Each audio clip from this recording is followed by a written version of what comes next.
Hello and welcome back to Danganronpa.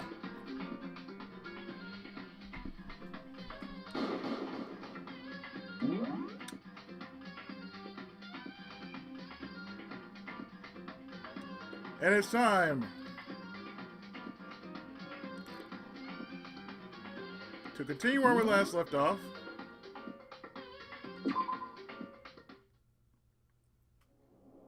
By going to that door right there. Because we're going into the first trial.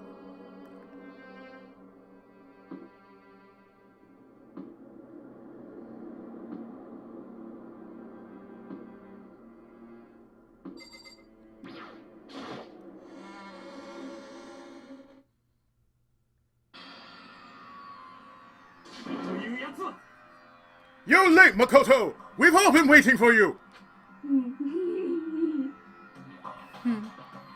I bet you were afraid you'll be discovered as the murderer you are. Let's not jump to conclusions just yet. Save that for the class trial.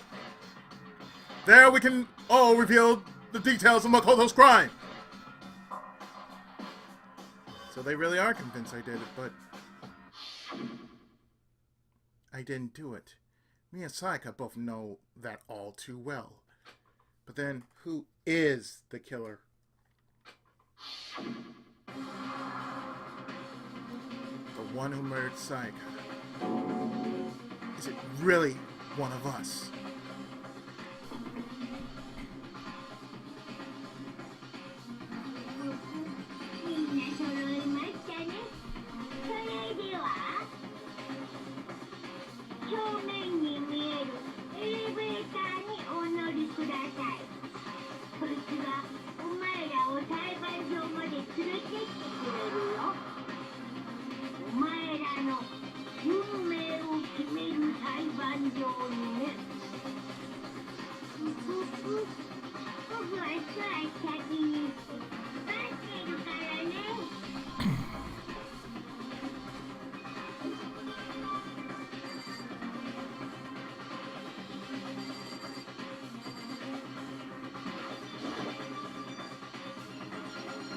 I guess I have no choice but to get on this elevator.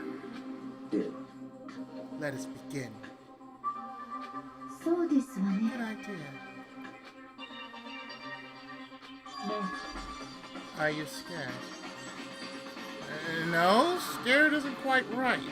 I said it before, but it's up to you to uncover the mystery surrounding this case yourself. If you don't, you'll never come to grips with the truth. I need to uncover the truth of Sayaka's death. I didn't need someone else to tell me to do that. It's Sayaka's honor. I swear I'll find out who the real killer is! As I raised my voice to try and give myself courage, I turned, trembling with anticipation toward the elevator.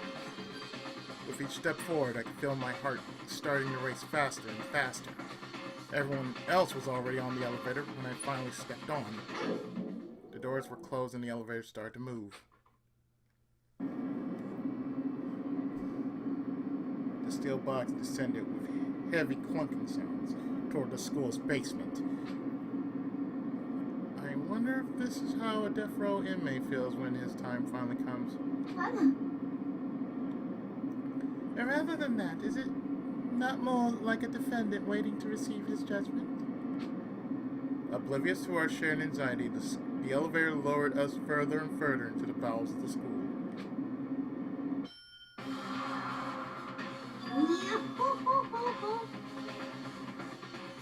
You finally arrived! What do you think? Doesn't it feel like a real courtroom? It's like a Hollywood movie set, right? Not even close, it's total shit. Okay, everyone find your assigned seats and sit down. Hurry up now, hurry up! We did what he said and found our seats.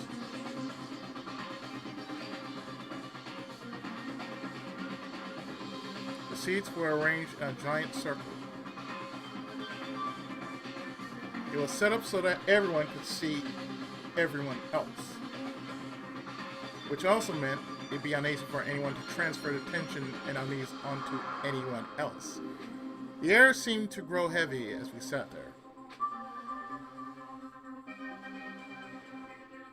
And so, the curtain on our first case opened. A deadly judgment. A deadly deception. A deadly betrayal. A deadly riddle. Deadly defense. Deadly faith. A deadly class trial. Yes, I would like to say, because this is pre-trial. And we're going to save it right. Yeah.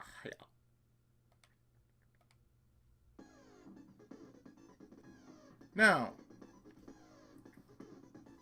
since this is court prep, and this is the end of chapter 1, the one thing you can do is open your e-handbook, but we're going to set skills. But since we have a few skills we can use, why not use them?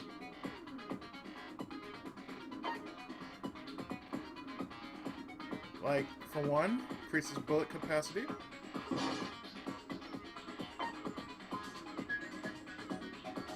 And a melodious voice.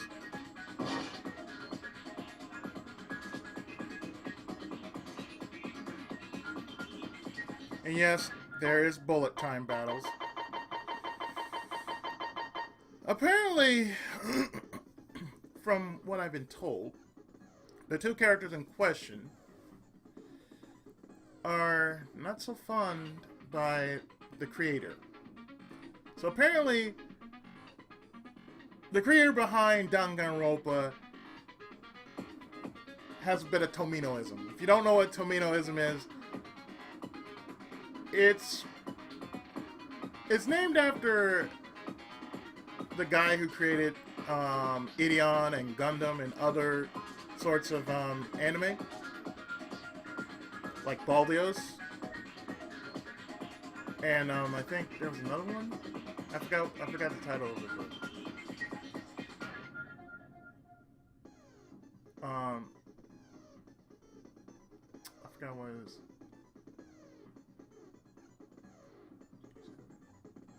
Trider G7. Yeah, that's it. Trider G7.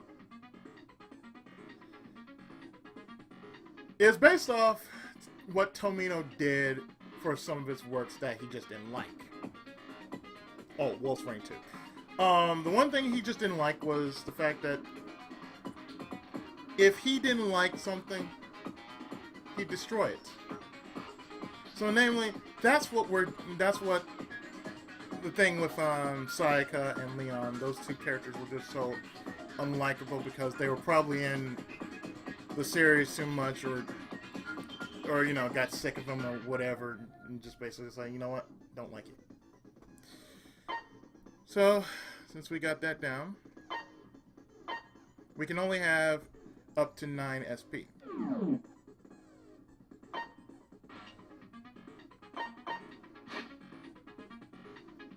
So I have my troop bullets.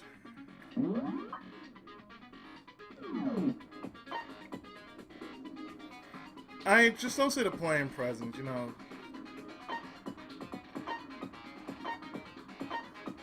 So therefore, I am not gonna make no big deal about the presents and whatnot.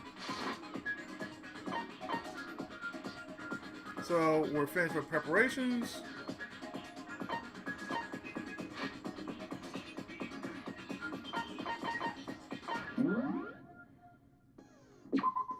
So let me make a save behind that, just because I don't want to try to do that again if I mess up, but I doubt I'm going to.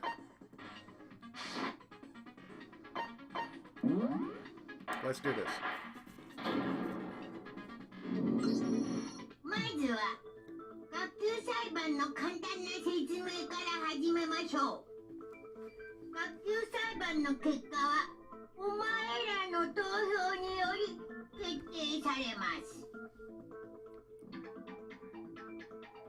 しい黒を指摘できれば黒だけがお仕置き。だけどもし間違った人物を黒とした場合は黒以外の全員がお仕置きされ、みんなは欺いた黒だけが晴れて卒業となります。本当にこの中に犯人がいるんだよな。当然です。よし、みんなで目を閉じよう。そして犯人は挙手したまえ。Taka, dude, you need to lay off the coffee. Seriously. アホか、あげるわけねえだろ。ちょっといい？議論の前に聞いておきたいんだけど、あれってどういう意味？死んだからって仲間外れにするのはかわいそうでしょ。友情は生死を飛び越えるんだよ。生死が飛び越える。それでしたらあの空席は？私たちは15人なのになぜ席が16個もあるのですか？ That is a good question. 深い意味はないよ。最大16人収容可能な裁判所っていうだけ。さてと、前置きはこれぐらいにして、そろそろ始めようか。まずは意見のまとめからだね。じゃあ議論を開始してください。 It's about to begin. The debate to decide who we think the killer is. Anything I found, anything I noticed, I have to be ready to speak up about everything. Because this isn't just about me. Everyone's lives are on the line. Your first non-stop debate is about to begin. Would you like to hear more? Sure. As things progress during each class trial, you will engage in a number of non-stop debates. During these discussions, character will speak one after another, without pause. It's up to you to unearth any lies or contradictions buried within their statements. You know, like Phoenix Wright. What this means is you'll have to use your truth bullets to refute what they say. Any relevant truth bullets you found during your investigation will be loaded into the truth cylinder. Use the left stick to aim, and then fire with the Y. Pay close attention to each character's statements and use your truth bullets to blast the right ones.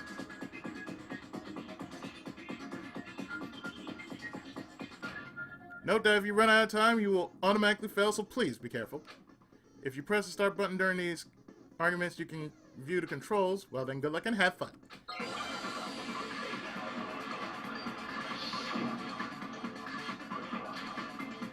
Evidence of a struggle.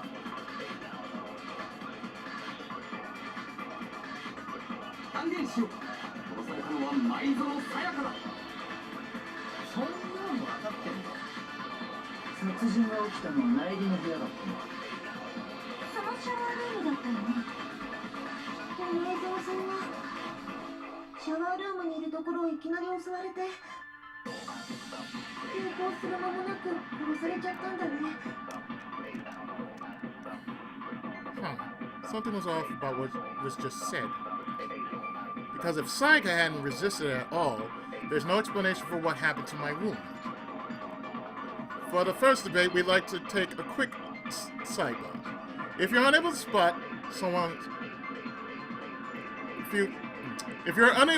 or refute someone's lies or contradictions, the argument will repeat. When a group of statements, some words appear in a different color, did you happen to notice? That represents a potential hole in a person's weak spot. A person's statement, possible weak spot. These weak spots reveal important, though not always inaccurate, sections of a person's statement. Your true bullets are only effective against these weak spots. So when you see one come up, take aim and fire only if you're sure it's actually wrong. Also, you can fast forward by holding down the B button. But then good luck and have fun. 断言しよう。殺されたのは前園さやかだ。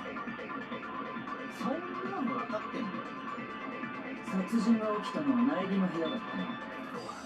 そのシャワールームだったよね。前園さんはシャワールームにいるところをいきなり襲われて。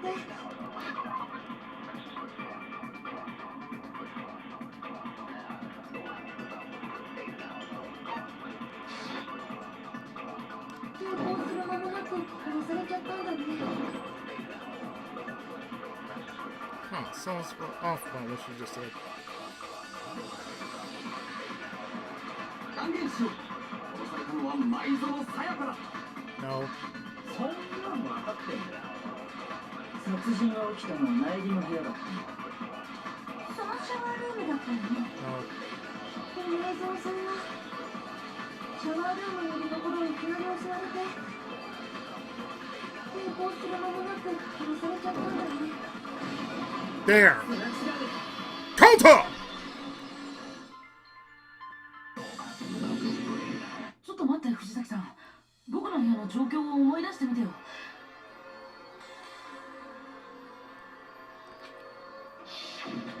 あの部屋の状況からすると争いは間違いなくあったはずだよ。争いって誰と誰の？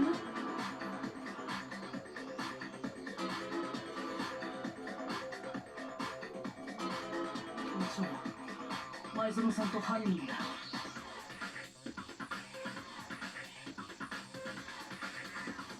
じゃあ前園さんはシャワールームにいたところをいきなり襲われたわけじゃなくて、おそらく最初に部屋で襲われ、その後シャワールームに逃げ込んだところで追ってきた犯人に殺されてしまったのでしょう。現場を見ればすぐに分かることだ。わざわざ説明するまでもない。ごめんなさい。じゃあ続きを始めっか。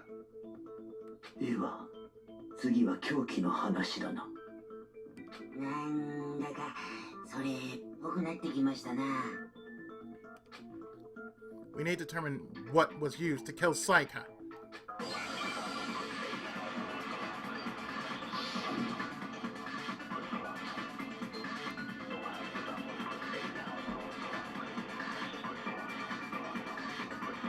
前園さやかを殺した凶器とは何だろう。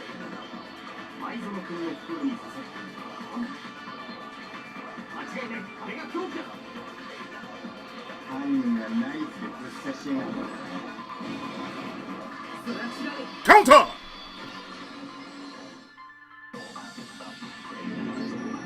いや、あの刃物はナイフなんかじゃなくて厨房の包丁だったはずだよ。あ？包丁だ？厨房にあった包丁が事件後に1本だけなくなってたんだ。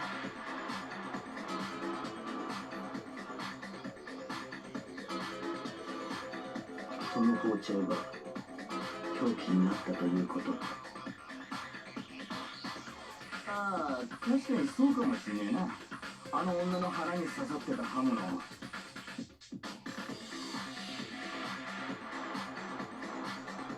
く見ると包丁だな、これ。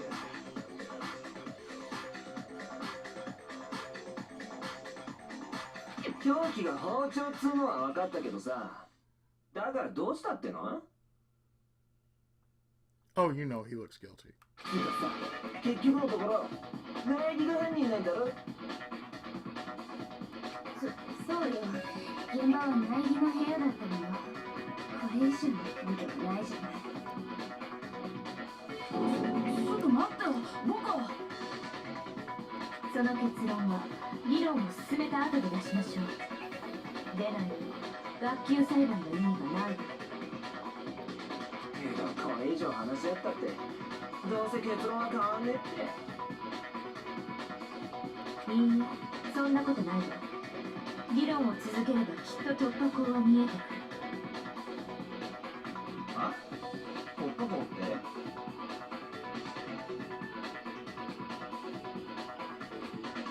She's right. There's got to be a breakthrough where she's right. There's got to be a breakthrough somewhere just waiting for us to find it. Because I know damn well I'm not the killer. There's a bit more to learn about non-stop debates. Would you like to hear more? Absolutely. You can concentrate by holding the right bumper. While you're concentrating, time will slow down so you can pay close attention to what everyone's saying.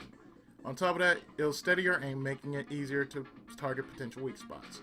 Concentrating like this consumes the focus gauge, and if this empties, you can't concentrate. But the focus gauge will recover over time, so let your brain take a rest. No need to rush.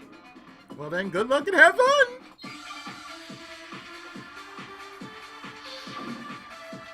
Next is Holly's account.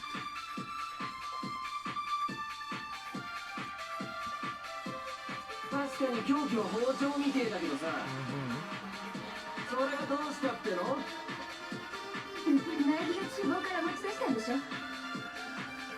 食堂に誰もいない時にこっそりと。Counter!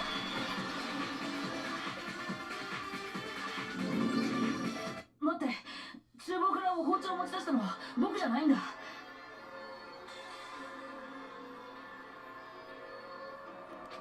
お次は犯人は僕じゃないかしら。言うだけならいくらでもできるわよ。まあ、証人がいるとしたら。ね、皆さん。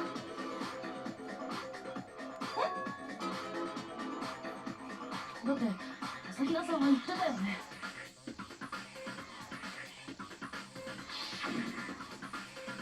Well, I went to go get some tea from the kitchen last night, and all the knives were still there. But when I finished my tea and went back into the kitchen to wash my glass, one of the knives was gone. So you're saying the knife disappeared while you were drinking your tea in the hall? Yeah. 包丁は朝比奈さんが食堂にいる間になくなったんだよね。うん、そうだよ。その間僕は食堂に来た。来なかったと思う。思う？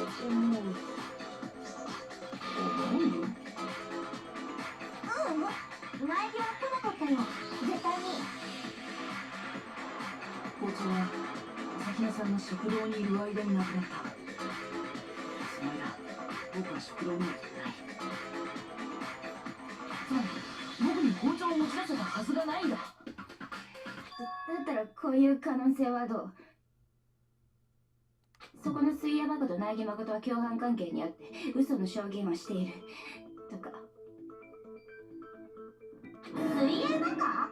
Oh, them's fighting words. っていうか、なんで私が共犯者なの？ついでにそこのぬいぐるみに聞いておきたいんだが、共犯者が存在した場合はそいつも黒になるのか？では答えましょう。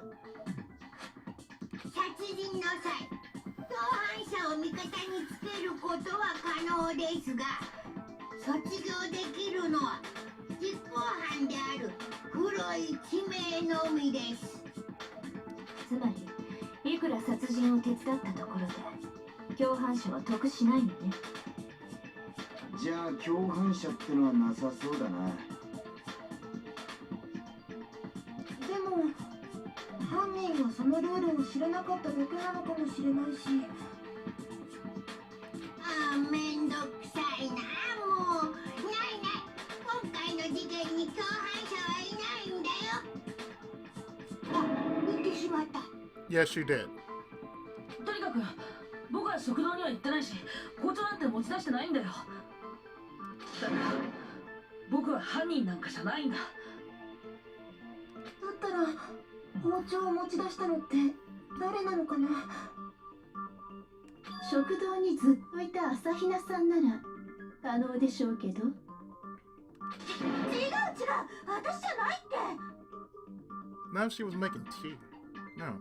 それを証明する人物はいるのですかな。昨日の夜食堂で紅茶を飲んでた時、私はずっとさくらちゃんと一緒だったんだよ。念のために聞いとくけど、さくらちゃんってですよね。じゃあ朝日奈っちとオーガのどっちかがこっそり包丁を持ち出したんじゃねえのか。それはありえないよ。だってあんたよ。昨晩我は朝日奈の部屋に泊まったのだ。変な映像を見せられたせいで怖くなっちゃってさ、さくらちゃんに無理言って泊まってもらったんだ。だからそもそも私たちにはアリバイがあるんだって。泊まったって校則違反じゃない？個室以外で寝ることは禁止されてたけど、他人の個室で寝ることまでは禁止されてなかったから、だから問題ないってことなんじゃないかな。 You're not breaking the rules if you're bending them. That's more like a bent rule. 問題なら悪い。不健全ではないか。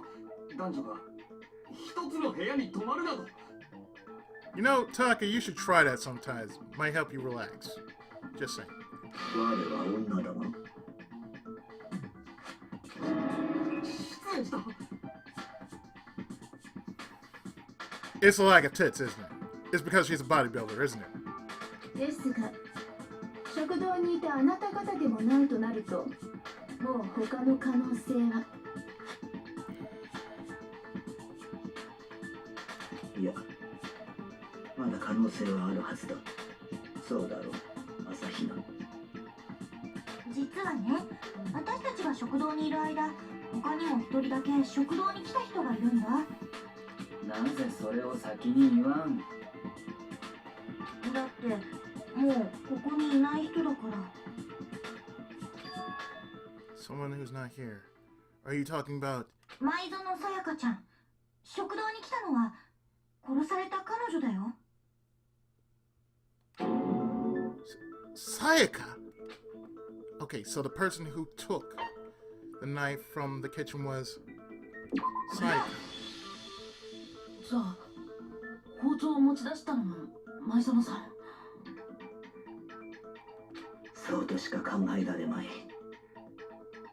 それに今になって考えてみれば、あいつの言動は何か妙だった。食堂に来るなり、あいつは我らに見向きもせずに厨房へと入っていった。水を飲みに来ただけだと言っていたが、おそらくその時。では包丁を持ち出したのは被害者である前園君自身だったのか。きっとご信用にしようと。つまり前園は自分で持ち出した包丁を犯人に奪われ、それで殺されたんだな。では包丁を持ち出していないからといって容疑が晴れたとは言えないわけだ。 What? 見なさい、やっぱり苗木が犯人なんじゃない。だから違うんだって。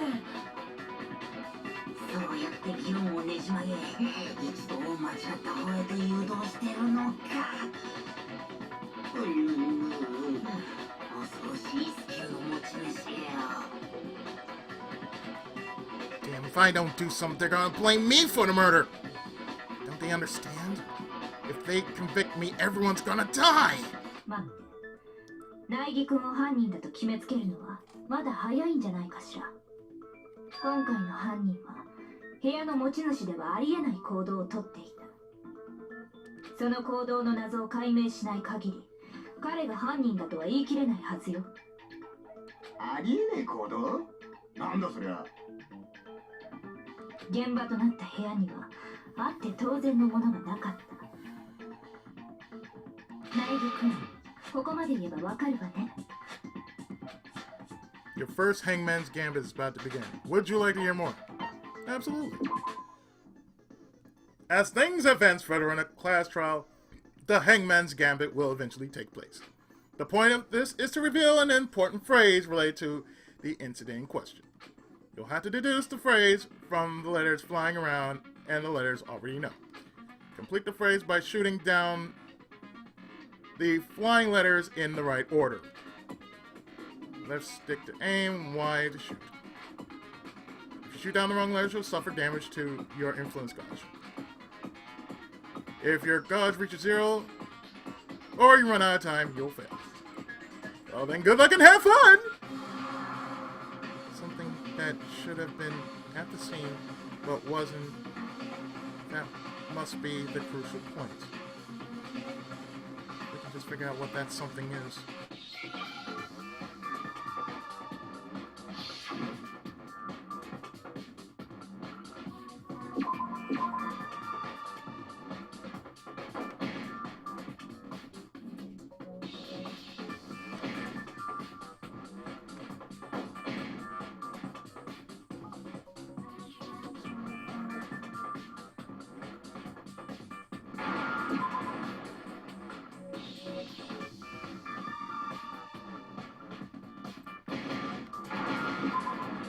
Hair. Oh, I gotta constantly shoot at it. Okay. そうだ。僕の部屋には髪の毛が一本も落ちてなかったんだ。犯人は証拠隠滅したってこと？でもさ、もし僕が犯人だとしたら、どうして自分の部屋の髪の毛をそこまで徹底的に掃除する必要があるのだ。だって自分の部屋に自分の髪の毛が落ちてても何もおかしくないはずだよ。前園さんが部屋を訪れたという痕跡を消すために部屋中の髪の毛を掃除した。そうは考えられませんか？彼女の痕跡を消すのが目的なら髪の毛よりも死体そのものを何とかするはずよ。一気にやりますな。だったらどうして髪の毛が落ちてなかったんだよ。もちろん犯人が掃除したからよ。自分がその部屋を訪れたという痕跡を消すためにね。ということはそう、犯人が部屋の持ち主だとは考えられないのよ。じゃあ苗木君は犯人じゃないの？ただそんな大事なことをたかが髪の毛だけで決めていいのか。いいえ、苗木君が犯人じゃないって根拠は他にもあるわよ。聞かせてもらおうか。現場となったシャワールーム周辺の状況をよく思い出してみて。前園さんは最初に部屋で襲われ、その後シャワールームに逃げ込んだのよね。犯人はその後を追ってシャワールームに入った。そこであの女を刺し殺したんだ。その時犯人はすんなりとシャワールームに入れたのかしら。どういう意味ですか？犯人はシャワールームに入る際かなり手こずったんじゃないかしら。その証拠だってはっきりと残っていたはずよ。苗木君、覚えているでしょう。The killer struggled getting into the bathroom, and the evidence that proves it is the object the killer broke. Yeah, because it was a doorknob. It was this. That's it. There's no doubt. This fact is an important one. But what we need now is the evidence left behind at the scene which proves it. You do remember what was in your room, right? What got broken? What got broken in my room? Killer struggled getting into the bathroom, and the evidence that proves it is the object that the killer broke, which happens to be this. これだ。犯人が手こずった証拠ってシャワールームのドアノブのことだよね。ドアノブがどうしたんだべ。壊されてたんだよ。僕の部屋のシャワールームのドアノブがさ。ほら、上の部分のネジが外れてドアノブが取りかかってるでしょ。本当だ。でもどうしてドアノブなんかが。犯人がシャワールームの鍵を壊そうとしてドアノブごと外したのよ。これが苗木君が犯人と考えられない根拠。もう一つの部屋の持ち主ではありえない行動よ。自分の部屋のドアを壊すはずねってか。 That wouldn't make sense, now would it? でも壊すしかねえんだったら壊すだろ。ありえねえってことじゃねえだろ。そう、まだわからないので、だったらもう一度事件の流れを振り返ってみましょうか。そうすればきっとわかるはずよ。Kyoko said it was a bewildering act. I almost didn't notice it at first, but is that the key point here? There's a bit more to learn about non-stop debates. Would you like to hear more? Absolutely. From here on out, the number of weak points will start going up. But no matter how many weak spots, there's essentially only one lie or contradiction in that debate. What I'm trying to say is not all the weak spots you see are necessarily false.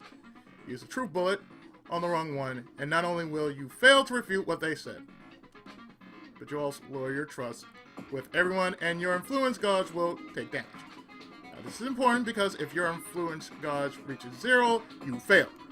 You'll have to rely on your own logic to determine which weak spots are actually lies or contradictions. Well then, good luck and have fun!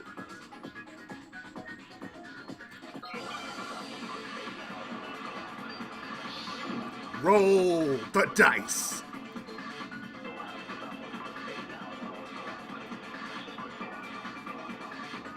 事件は苗木君の個室で起きた。前園さんは最初に部屋で襲われ、その後シャワールームに入れ込んだ。犯人はその後を追ってシャワールームに入ったんだ。その時犯人がドアノブを壊したんだろう。シャワールームには鍵がかかってたからな。それは違う。カウンター！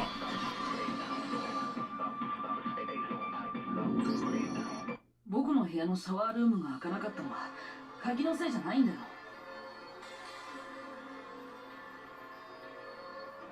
だってシャワールームに鍵がかかるのって女性の部屋だけだったはずでしょ。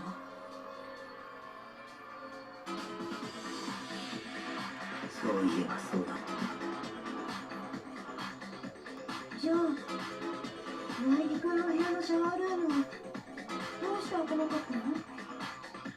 ドアの立て付けのせいなんだ。は？ドアの立て付け？僕の部屋のシャワールームはドアの立て付けが悪かったんだ。それはそこの布熊が証人だよ。はい、その通りでございます。でも超高校級の幸運であるはずの苗木君の部屋だけ立て付けが悪いなんて。全然幸運じゃないし。シャワールームのドアが開かなかったのは立て付けのせいだった。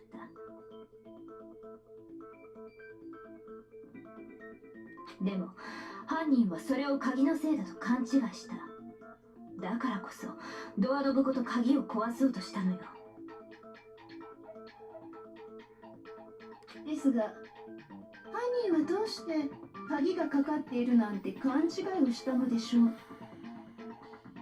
男子の部屋のシャワールームに鍵がかからないことは私たちの全員が知っているはずですけど。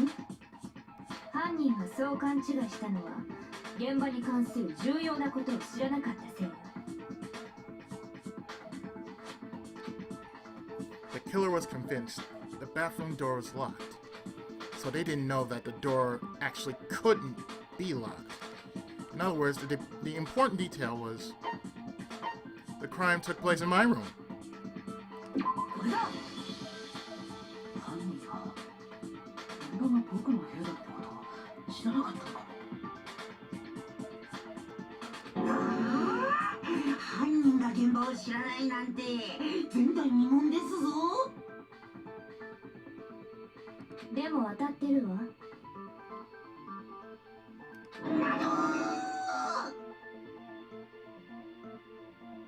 だけどもう少し正確に言えば、犯人が知らなかったのは苗木くんと舞園さんが部屋を交換していた事実。そのせいで犯人は勘違いしてしまったのよ。舞園さんがいた部屋を彼女の部屋だとね。だからシャワールームには鍵があると思い込み、鍵を壊しにかかったのだな。それが無意味な行動とも知らずにか。最終的には力ずくで開けたのか、ひょんなことから開いたのかはわからないけど、犯人は相当混乱したはずよ。結局ドアが開いた理由もわからずじまいでしょうし。何にせよ実に回りくどい行動だ。ありもしないドアの鍵を壊そうとするとはな。ドアが開かない理由を知っていた僕ならそんなことするはずないよね。確かにそうかもしれんな。じゃあ犯人って部屋の交換を知らなかった人なの？鍵は当てはまらないじゃない。That's what I've been trying to tell you. だったら犯人は誰だっつんだ？すまんが拙者はお手上げでござる。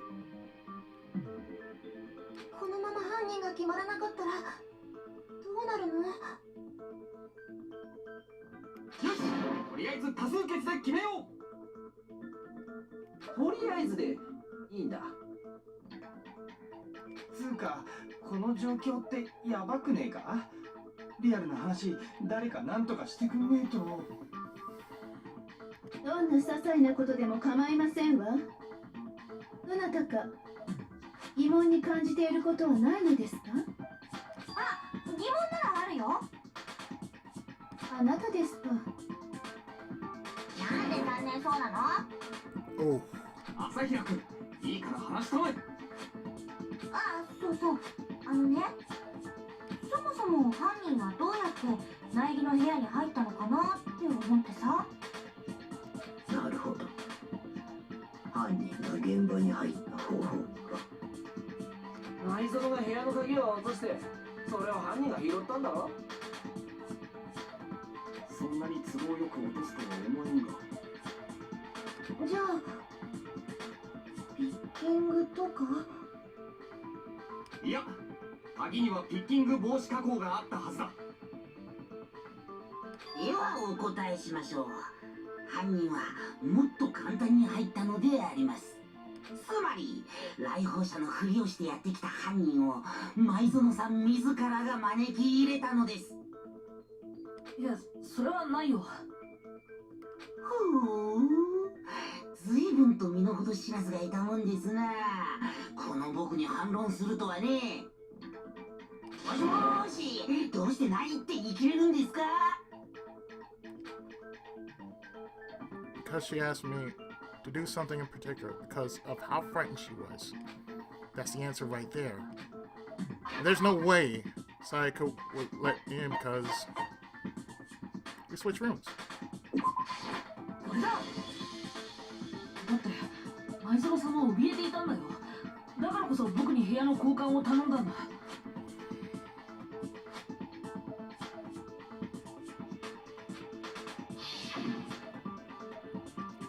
The same goes for you, Sayaka. No matter who it is, don't open your door for anyone.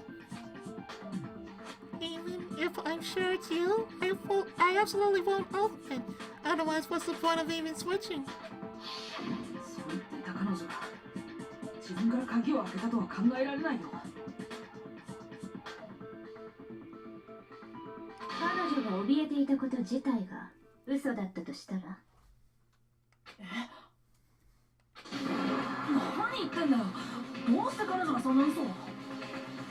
A girl has her secrets. 苗木君にとってはえたくない可能性でしょう。これ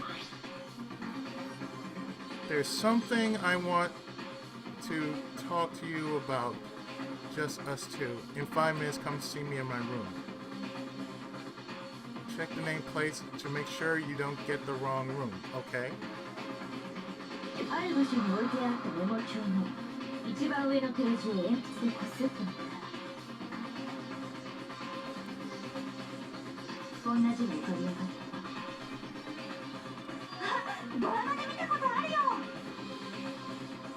メモ帳の下のページに残された筆圧を鉛筆でこすって浮かび上がらせるんだよね。 Yeah, it's classic.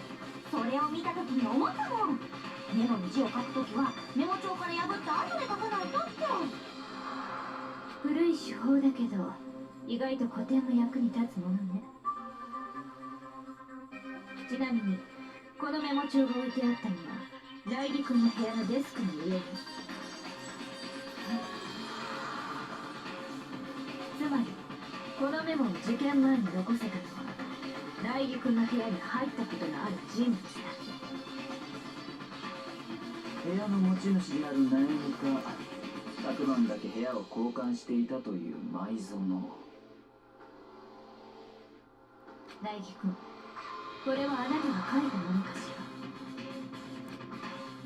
ら。違うけど。そうでしょうね。このメモには舞園と読めるサインも書いてあったみたいです。 Then that note, Sayaka. どうして彼女がそんなメモを。彼女はある人物を呼び出そうとしていた。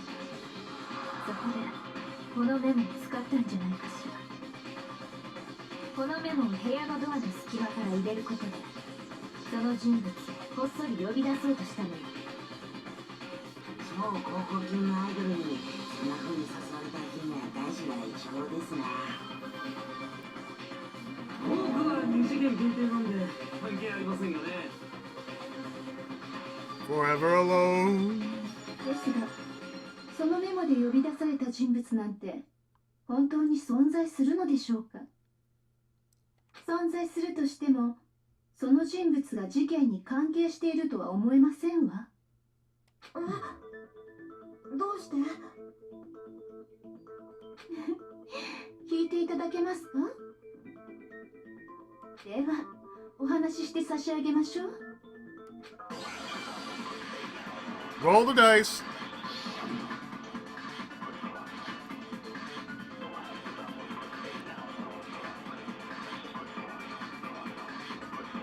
前園さんと苗木君は部屋を交換していたのです。ですが、そのメモの呼び出す先には私の部屋とありますわよ。そっか、そのままで呼び出されたらその人は前園さんの部屋に行っちゃうんだ。苗木君がいた前園さんの部屋にです。 That それは違う。 counter. 僕の部屋と前園さんの部屋はネームプレートが交換されてたんだよ。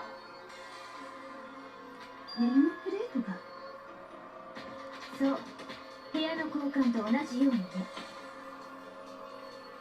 そのせいで苗木君がいた前園さんの部屋は苗木誠のネームプレートになり、前園さんがいた苗木君の部屋は前園さやかのネームプレートになっていたのよ。つまり舞園さやかのネームプレートの部屋には本当に舞園がいたということか。じゃあそのメモの通りに行動しても前園さんがいる苗木君の部屋には行けたんだね。しかも2人の部屋は隣同士。ネームプレート入れ替えるのがうってつけだった。じゃあそれをやったのは誰なのかしらね。もちろん苗木君じゃないのよね。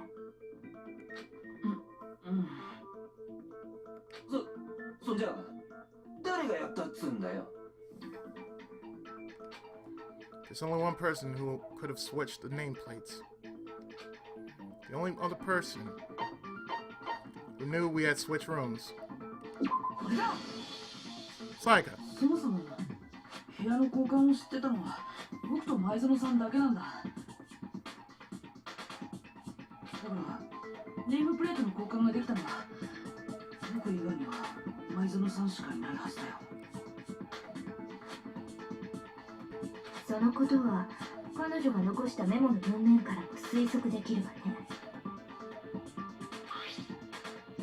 There's something I want to talk to you about, just us two. In 5 minutes, come see me in my room. Check the nameplates to make sure you don't get the wrong room, okay? 彼女は呼び出した人物に対して部屋のネームプレートを確認しろと言っている。ネームプレートの入れ替えをしていなければ書けない言葉よ。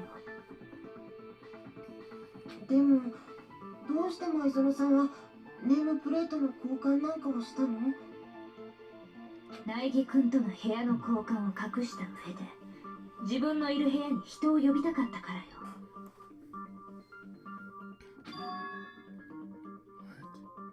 部屋の交換を隠した上で人を呼ぶってそんなことして何の意味があんの？それについて知るためには彼女がその人物を部屋に招き入れた後そこで何が起きたのかを知る必要があるわ。答えはそこにあるはずだから。その後に起きたことか。おそらく舞園くんに呼び出された人物がそこで彼女に襲いかかり、なんと犯人が判明してしまったぞ。呼び出された人物が犯人なのだ。そいつが誰かが問題なんだろうが。あの部屋では最初に前園さんと犯人の争いがあったのですよね。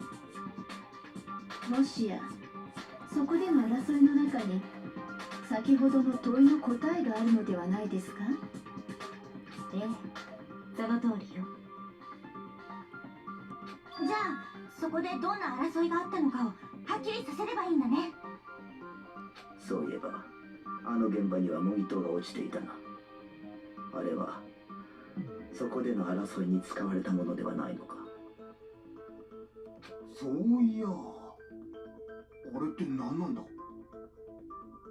前園さんに勧められて僕が護身用に持って帰ったものなんだけど、きっと犯人はあの模擬刀で前園さんの右手首を骨折させたんだよ。前園の骨折が模擬刀のせいって、なんでそんなことがわかんの？ I know the reason I know Sayaka's wrist was broken with the fake sword is because when you look at her wrist, there's no doubt. これだ。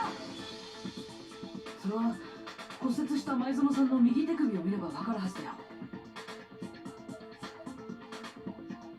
右手首の腫れている部分に何かキラキラしたものがついてたでしょ。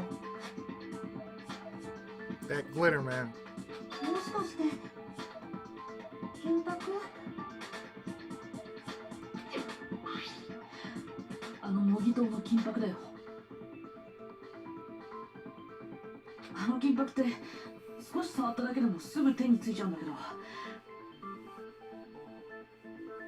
それが前園さんの手首についてたってことはさ。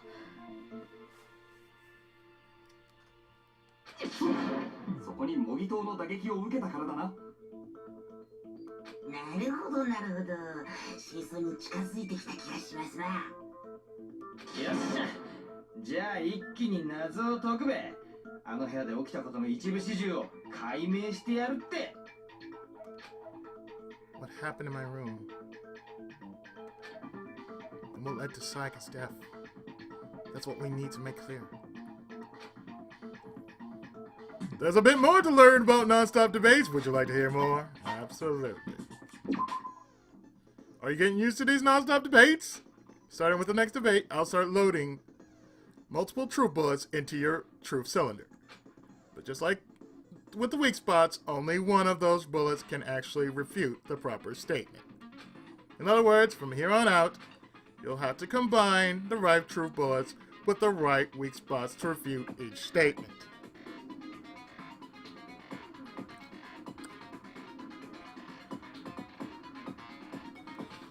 If you come up with the wrong combination, you'll take damage to your influence gauge. You can press LB to rotate the cylinder and choose which bullet to fire. Press and release the left bumper to cycle through each bullet. Or you can hold down the left bumper and use the left stick to select a specific bullet. By the way, if the logic difficulty is set to kind, fewer bullets will be loaded into the cylinder. For our purposes, this time, the logic difficulty will be set to me. Well then, good luck and have fun!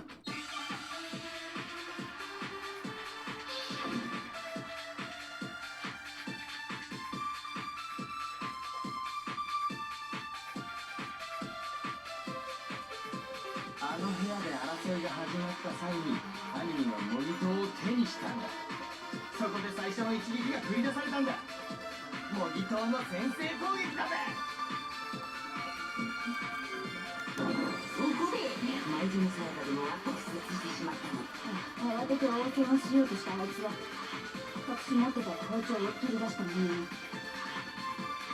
それすらも犯人に奪われちゃって。そして犯人に殺されてしまった。これがあの部屋で起きた一部始終だね。 The person with the sword really did attack first. There's no explanation how a certain part of the sword got damaged. あの部屋で争いが始まった際に犯人はモニトーを手にしたんだ。そこで最初の一撃が繰り出されたんだ。モニトーの先制攻撃だぜ。そこで前園さやか殿は特設してしまったの。慌てて応戦をしようとしたあいつが隠し持ってた包丁を取り出したのに、それすらも犯人に奪われちゃって。そして犯人に殺されてしまった。これがあの部屋で起きた一部始終だね。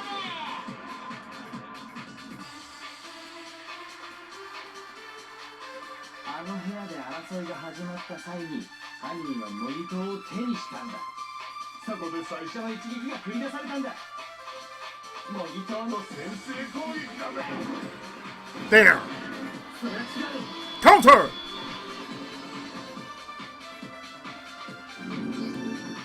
いや、最初に模擬刀の一撃があったとは。 It took me a while to get that, but I'm like, okay, it's there, it's there, let me shoot that. なんでだ。模擬刀の鞘にある傷だよ。ほら、刃物で切りつけられたみたいな傷があるでしょ。刃物って包丁だよね。現場にあった刃物って包丁だけだし。連想ゲームしてんじゃねえぞ。もっとわかりやすく説明しろや。最初に模擬刀の攻撃があったとすると、鞘に包丁の傷があったことの説明がつかないんだよ。だって模擬刀で襲いかかるなら刀を鞘から抜くはずだよね。鞘をつけたままなの重くて邪魔なだけだし、威力も半分だろうからな。いや、どうして鞘に傷が？例えばいきなり包丁で襲われ、とっさの防御として模擬刀で受けたとしたら、刀を鞘から抜く暇なんてないのね。つまり最初にモニターが使われたのは包丁の攻撃に対する防御のためだった。ということは、先に襲いかかったのは包丁を持った人物だったのですわ。分かったぞ。ではこういうことだな。犯人はあの部屋を訪れた直後、そこに隠してあった包丁を見つけ、その包丁でいきなり前園君に襲いかかったのだ。そこで彼女はとっさに模擬刀で応戦したが、その模擬刀すらも奪い取られてしまい、そして模擬刀の一撃で骨折させられた後、とどめに包丁で。いいね。応戦したのが前園さんだとは考えられないの？なんで考えられねえんだよ。前園さんは模擬刀を手にしていない。それは彼女の体のある部分を見ればわかるはずよ。Part of her body that shows she never used the sword.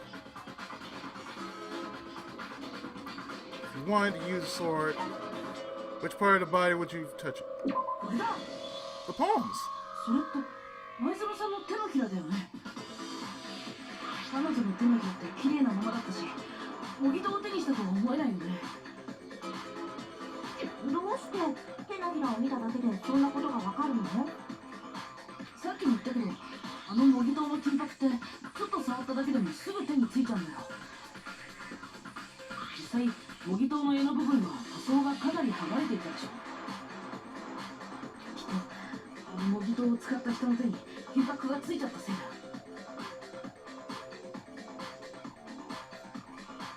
だからもし前園さんが模擬刀を使ってたのは彼女の手が綺麗なままなのがおかしいんだ。シャワールームに逃げ込んだ時に洗い流したのかもしれないじゃない。それはない。どうして言い切れるのよ。私のベストだから。Oh, get over yourself. いや、そうじゃなくて。There's no way Sayaka washed the gold coating off her hands because there's a certain regulation that talks about what happens to the bathrooms at nighttime. Water was off. おまくまファイルによると、前園さんの死亡時刻は午前1時半頃だったはずだよ。つまり夜時間。シャワールームの水は出ないはずでしょ。知らなかったわ。シャワーなんて一度も浴びたことないし。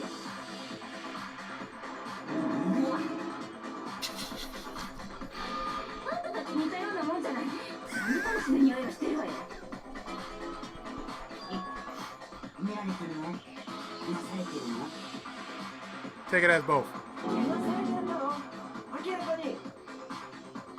とにかく彼女が一度も模擬刀を手にしていないということは、つまり模擬刀を使ったのは犯人の方だったのかな。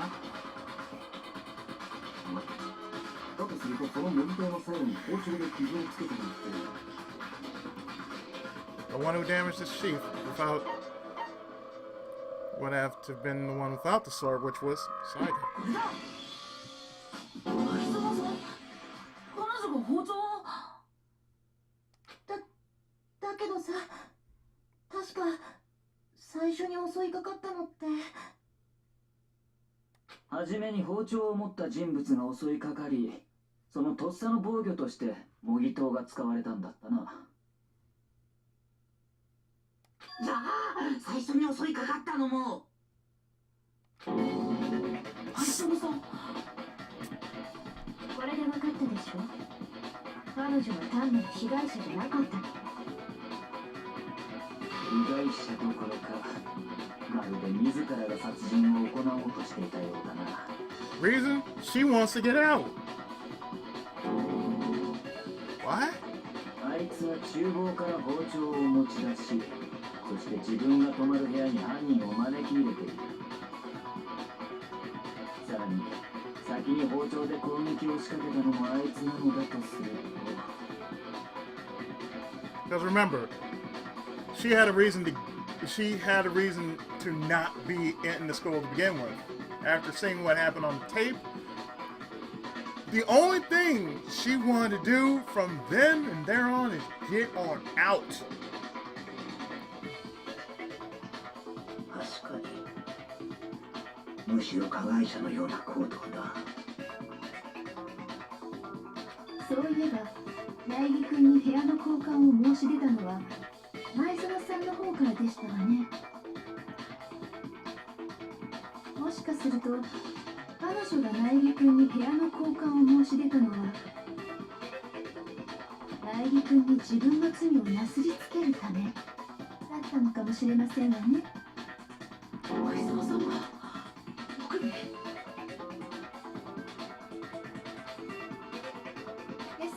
般ぐらいではネームプレートの件もしっくりきますわ。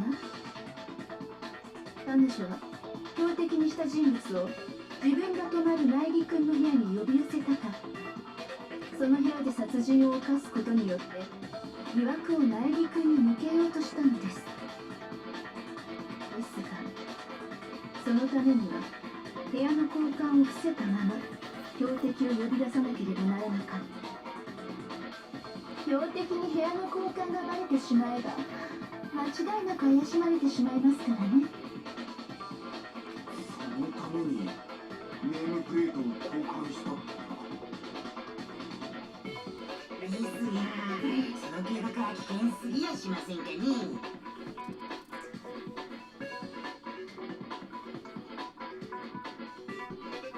たとえ標的を殺すことに成功しても、その後苗木誠殿が部屋の交換をばらしてしまったら。それはどうかな。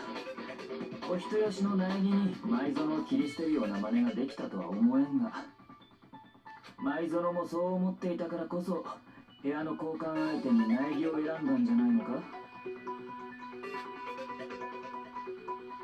それに彼女は超高校級のアイドルよ。冴えない苗木と国民的アイドルの前園の主張、普通ならどちらの主張を信じるかしら。では彼女はそのことも計算に入れて。 One moment. Sorry about that.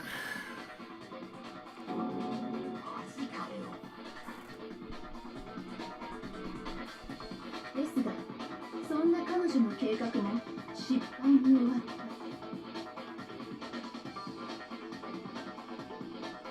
た。包丁で襲いかかった際、彼女は模擬刀の反撃を受けてしまい、そこで右手首を骨折し包丁を落としてしまったのでしょう。そして標的であったはずの人物によって逆に殺されてしまう。ちょっと待ってよ、そんな遅いよ。だってさ。ねえねえ、なんだか議論が脱線してない？ What'd you expect? This is the first case. We're gonna derail arguments all the time. そんなセピア色のお話なんかよりもさ、ほら早く黒を決めちゃわないと。 This is called discussion, man. 時間切れで全員お仕置きなんてことになったら大変でしょ。そうだね。まずは犯人を決めないと。苗木君、今は謎の解明に集中して。舞園さんを殺した犯人を突き止めなければ全てが終わってしまうのよ。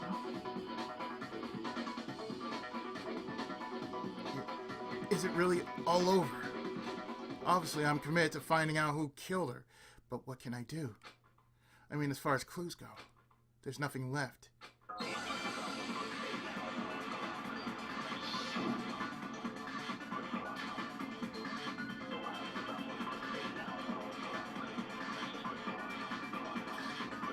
犯人を決めろっつってもよ。も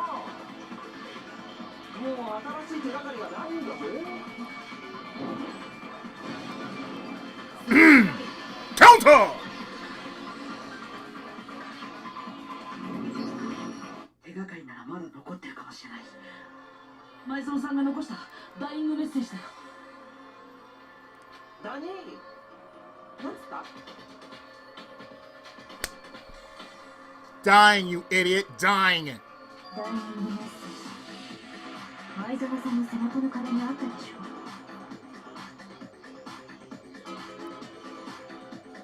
11037と書かれた血の字。あそこに犯人の手がかりがあるはずよ。But if you can actually look at it, the game actually gave it to you right there. If you would flip it over, you don't see it, but it's right there. A little strip. Which looked like a bunch of letters, but in reality, it says something else. A name. その前に聞いておきたいのですが、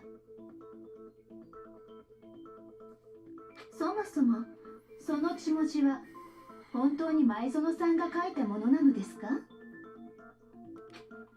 There's no question that Sayaka wrote the message, and I can prove it.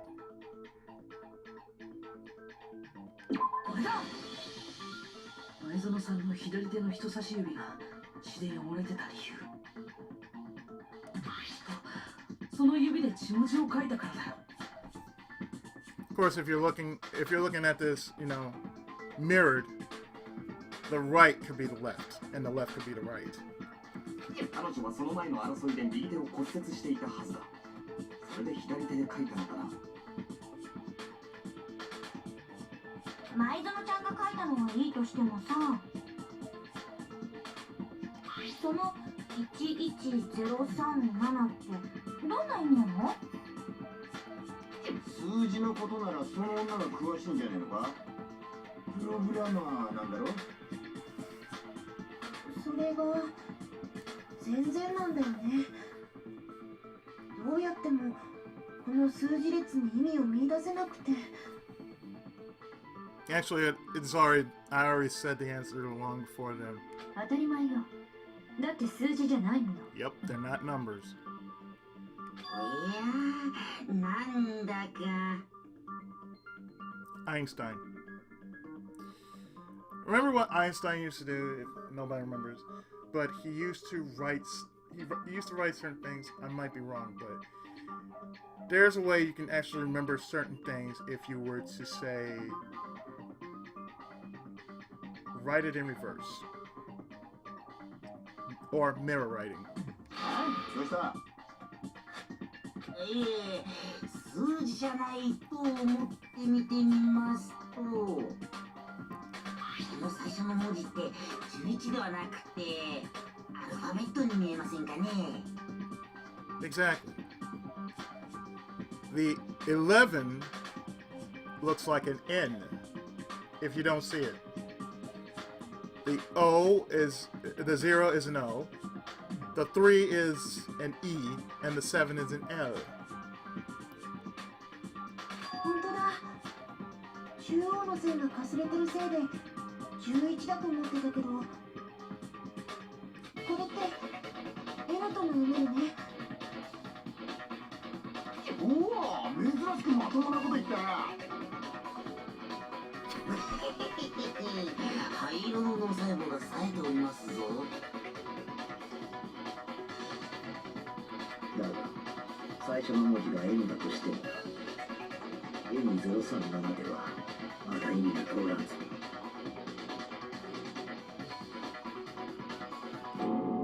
Damn it, it's no use. I just don't know. 時計回りにひっくり返すのよ。Huh. Rotated. I think maybe I see something. ここに書いてあるのは犯人の名前だったんだよ。手がかりをすっ飛ばして犯人の名前？誰よ、誰の名前が書いてあるのSayaka's dying message reveals the real killer's name. If you turn her message 180 degrees, it should become crystal clear. Nope, nope, nope, nope, nope, nope, nope. You! これが僕の答えだ。謎を解く鍵は時計回りの回転にあったんだ。このダイイングメッセージを時計回りに180度回転させてみると、アルファベットの LEON って文字が見えてくるんだ。桑田君の名前だよね。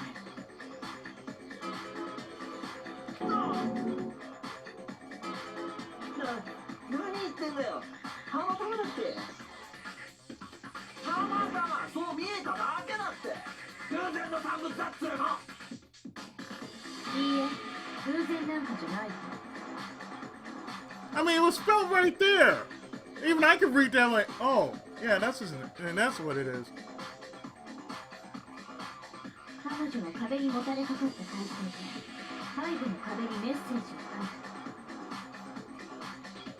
おそらく手だけを背中の後ろに回した後ろ手の状態でメッセージを書いたんでしょう。 In the way of numbers. そんな体勢で書いてしまったせいで正面から見ると180度ひっくり返った形になってしまったんだ。実際に自分で試してみるといいわ。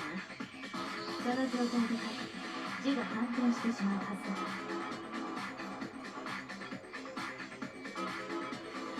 んなのただのこじつけじゃねえか。俺が犯人だ。適当なこと言うんじゃねえって。あなたが犯人じゃないならどうしてあなたが証拠を処分しようとしたの？は？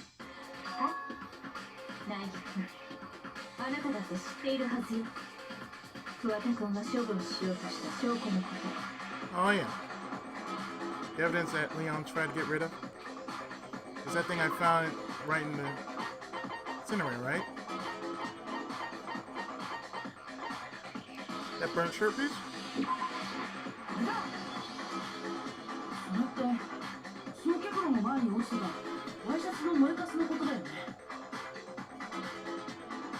おそらく犯人は前園さんを刺し殺した際返り血を浴びたんでしょう。その返り血を浴びたワイシャツを処分するためにそれを焼却炉に放り込んだんだ。その際に燃えかすを残してしまったのですね。きっと犯人も気づいていなかったはずよ。気づいていたらもっと慌てているはずだもん。そうよね、桑田君。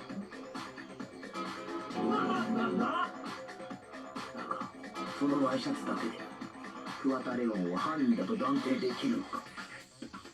袖口が白いワイシャツを着てる人は桑田君以外にもたくさんいるもんね。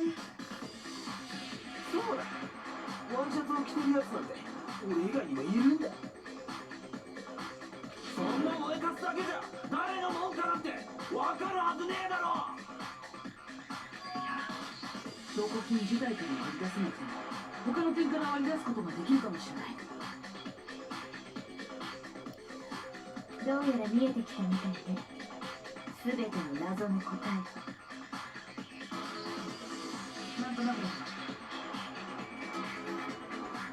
The burnt remains of the button-up shirt, which the killer wasn't able to get rid of.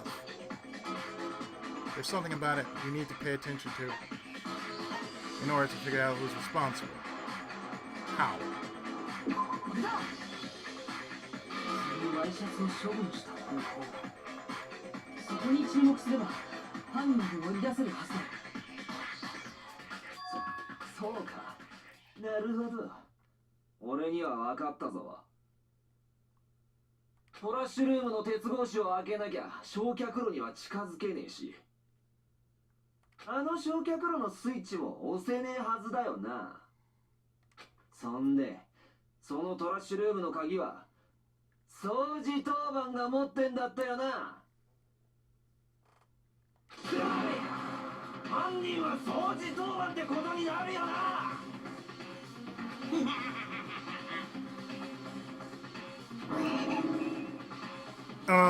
Yeah. No, that's wrong. There's no way to use the incinerator without being the one on cleaning duty. And that's exactly what proves that Leon is the real killer. Roll the dice!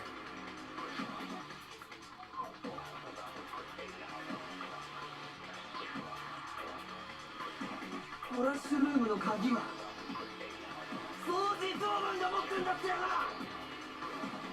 つまり焼却炉に近づけたのは掃除当番だけ。焼却炉に近づかなきゃ証拠隠滅なんてできん。Counter!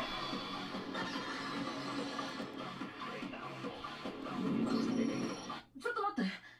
掃除当番じゃなくても証拠を処分する方法はあったはずだよ。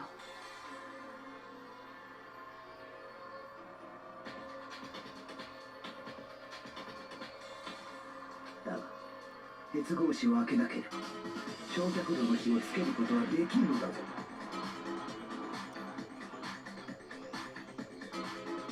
いや、それが可能だったんだよ。これを使えばね。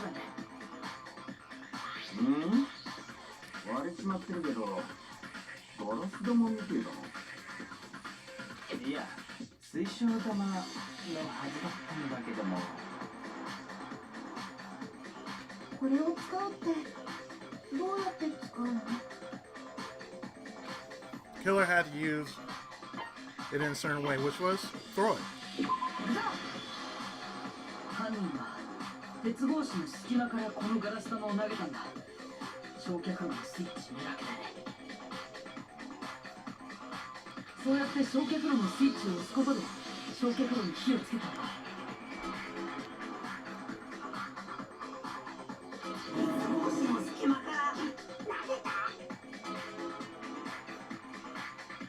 山田君は前に言ってたよね。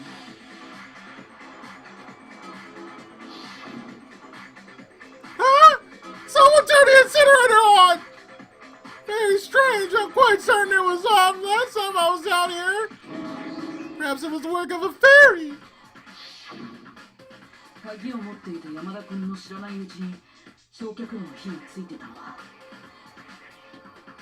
犯人は鉄格子を開けずに焼却炉のスイッチを押したからだったんだ。そうやって焼却炉の火をつけたところでそこに丸めたワイシャツを投げ込んだんだよ。おい、何言ってんだよ。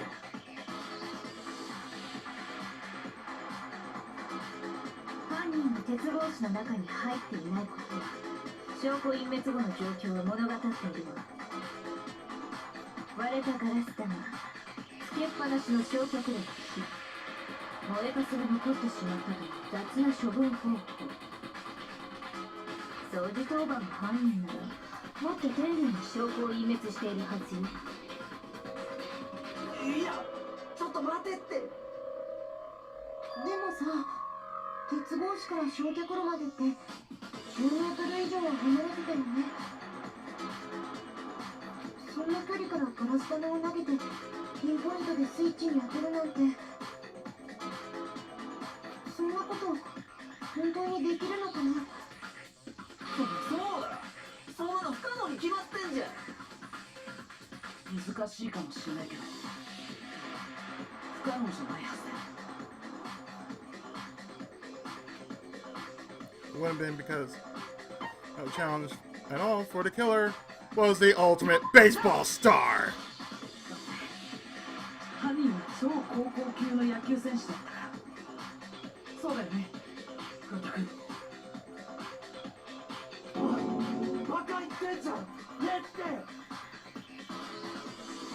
確かに超高校級の野球選手と称される彼なら10メートル先に的など大したことないでしょうね。ふざけんな。俺は犯人なんかじゃねえっつうの。今の推理だって全然間違ってんだよ。このクソのひよこだめ。まだ認めないのか。だったら内儀君、もう一度事件を振り返って彼の犯行の全てを明らかにするのよ。それで終わりにさせましょう。なんだ何が終わりだってんだよ。桑田君、君が何て言おうと全ての謎はもう解けてるんだ。今回の事件の答えはこれだ。 The closing argument is about to begin. Would you like to hear more? Absolutely. Every case has one last element to bring the class trial to an end. This is the closing argument. In this phase, you'll give a complete summary of the case. You'll have to reproduce the flow of the case in a form of comic book. However, you'll notice that in the comic, there are some other pieces missing. It's up to you to complete the comic using the provided true panels. Also, if you take aim at missing a section and press the A button, holy cow, you'll get a hint that might lead to a breakthrough. Well then, good luck and have fun!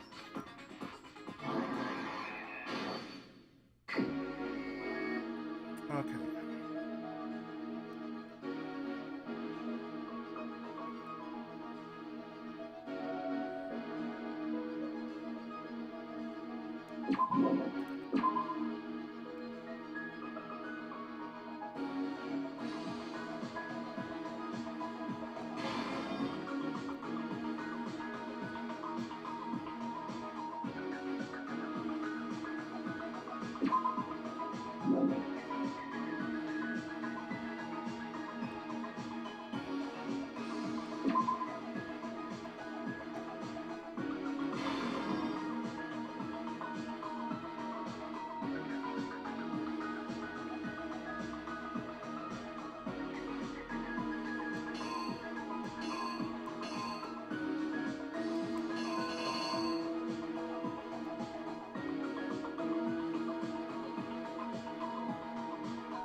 Okay, this Act 2.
Let me say something here.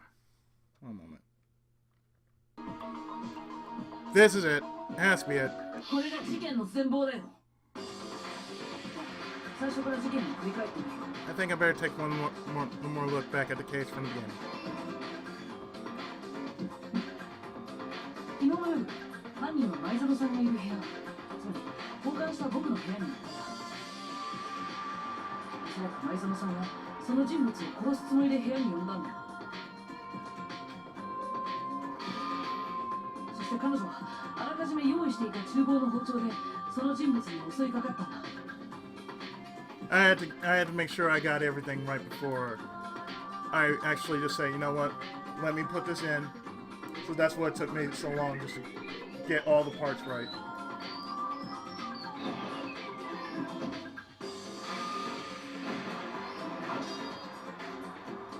そこで予期せぬ事態が起きた。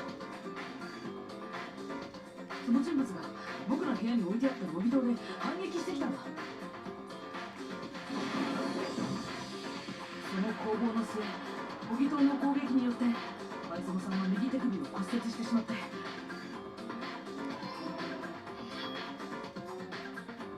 そこで包丁を奪われてしまったんだ。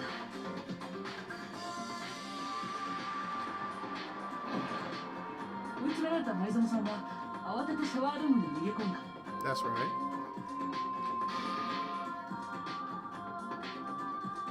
犯人はすぐに後を追ったけど、なぜかシャワールームのドアは開かなかった。僕の部屋のシャワールームはドアの立て付けが悪くて、コツを知らないと開けることができなかったんだ。前園さんは僕が教えたから知ってたけど、もちろん犯人はそれを知らなかった。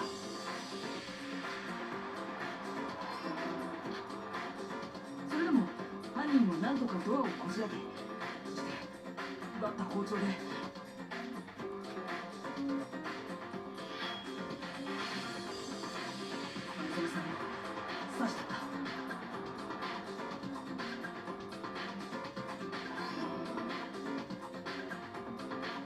だけど前園さんは残った力でその場にダイイングメッセージを残した。犯人に気づかれないように自分の背中側の壁にね。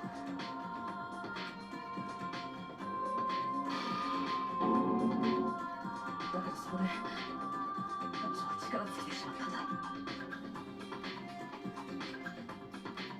前園さんを殺した後、犯人は慌てて証拠隠滅に取り掛かった。まず第一のついたシャツを脱ぎ、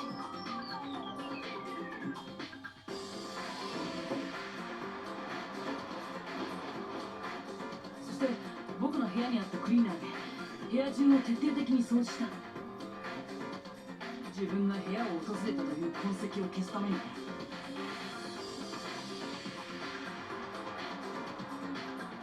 その後、犯人が脱いだワイシャツを処分するためにトラッシュルームへと向かった。そこにある焼却炉で帰り地についたワイシャツを燃やそうとしたんだよ。だけどトラッシュルームは鉄格子で封鎖されてて、焼却炉に近づくことができなかった。そこで犯人が使ったのは葉隠君がランドリーに置き忘れていたガラス玉だったんだ。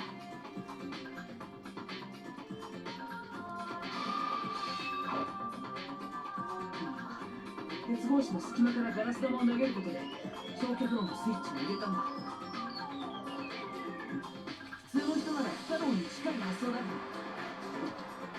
犯人にはそれを可能にする自信があった。犯人は超高校級の野球選手だったからなんだ。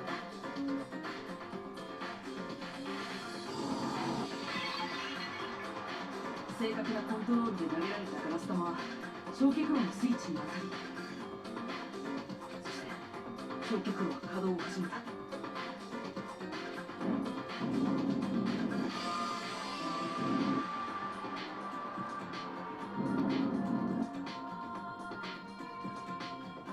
こうして証拠を隠滅した犯人は安心し、すぐにトラッシュルームを後にした。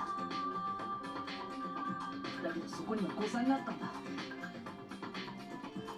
That sleeve. 投げ込んだワイシャツの一部が焼却炉から焼け落ちてしまったんだよ。そしてそれが決定的な証拠となってしまうことに犯人は気づくことができなかった。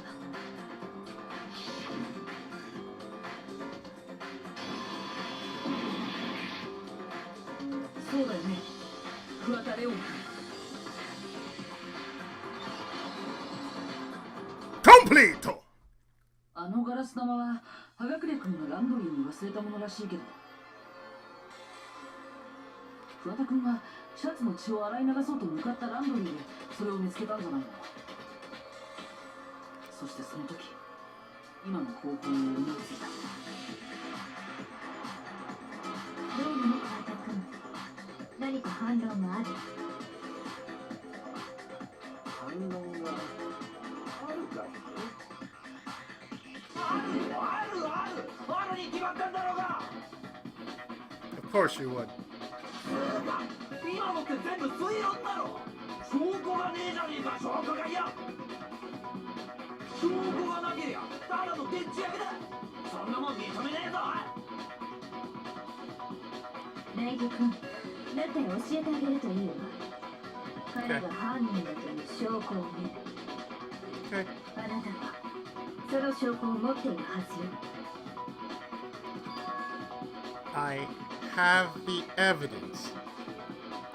Your first bullet time battle is about to begin. Would you like to hear more? Absolutely. Sometimes during a class trial, your opponent simply won't want to hear what you have to say. When this happens, you will engage them in a head-to-head battle. We like to refer to this as a bullet time battle, aka the BTB. BTW.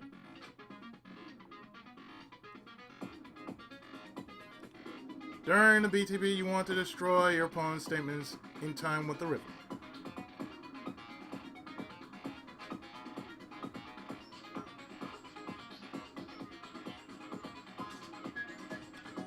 Match your button presses with each tempo marker as they move across the screen and reach the center.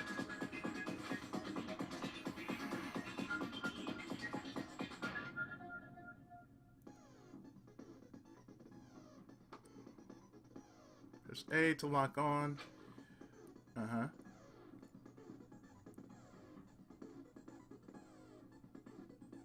Destroy a statement you lock on with the Y button as the tempo reaches center. Use this method to deal damage to your opponent. If you can't pull it off, you'll be the one in pain. Use consecutively, and you'll start a combo. Keep doing this, and you'll initiate the tempo up. On the flip side, if you keep missing, you'll get into a tempo down situation.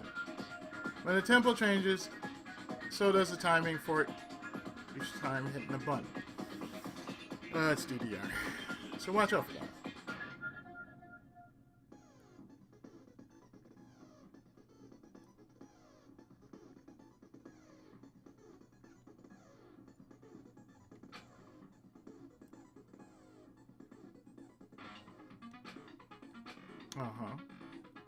Get their statement fast enough, and you'll come out.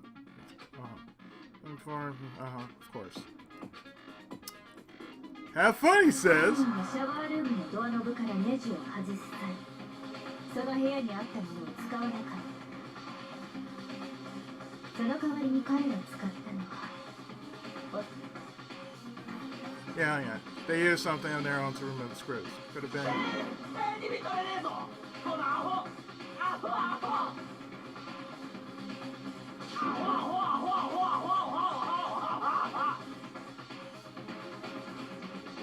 I have to show indisputable evidence that Leon is the killer. I need to figure it out.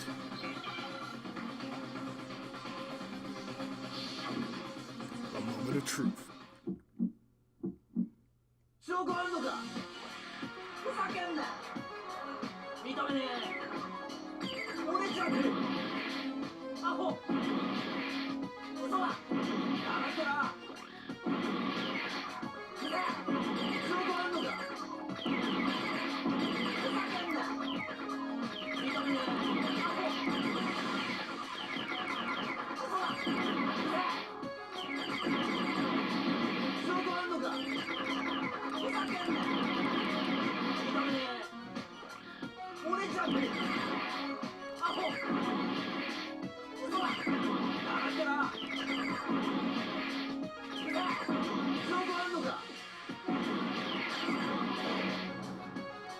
Well, we're gonna see what happens.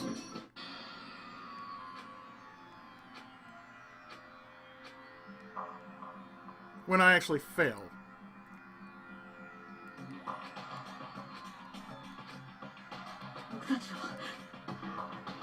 Yeah, let's give that another shot.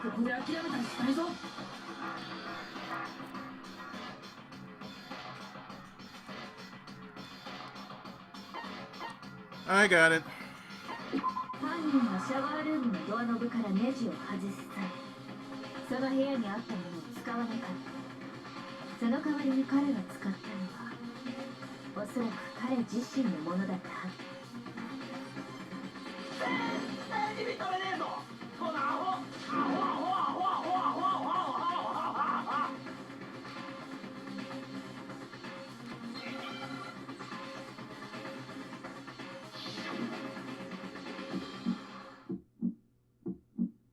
証拠あんのか、ふざけんな。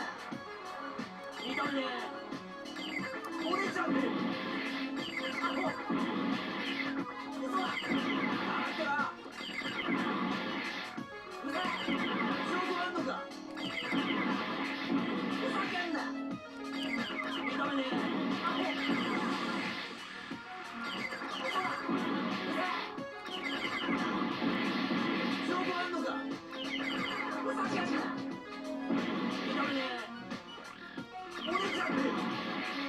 アホ嘘だ、あってらうざい、証拠あんのか、ふざけんな。認めねえ、アホ。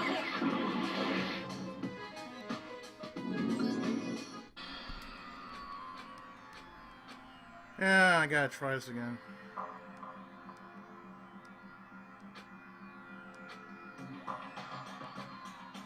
僕たちはここで諦めたりしないぞ。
Okay, I gotta see how to. 犯人はシャワールームのドアノブからネジを外す際、その代わりに彼が使ったのは、おそらく彼自身のものだったはず。ネジ認めねえぞ、このアホアホアホアホアホアホアホアホアホアホアホアホア。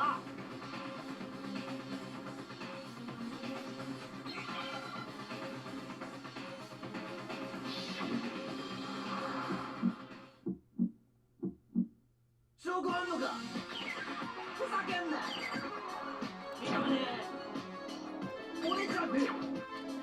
アホ嘘だ、あってらうざい、証拠あんのか、ふざけんな。認めねえ、アホ嘘だ、うざい、証拠あんのか、ふざけんな。認めねえ、折れちゃうね。アホ嘘だ、あってらうざい、証拠あんのか、ふざけんな。認めねえ、アホ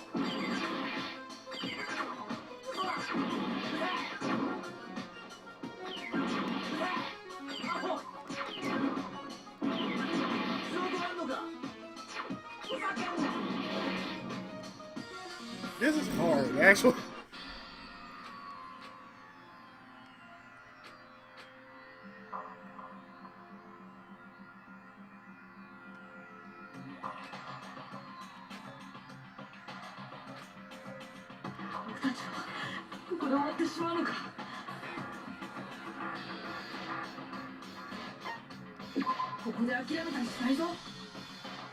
I'm getting the hang of this.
Give me a moment, this is gonna take a while.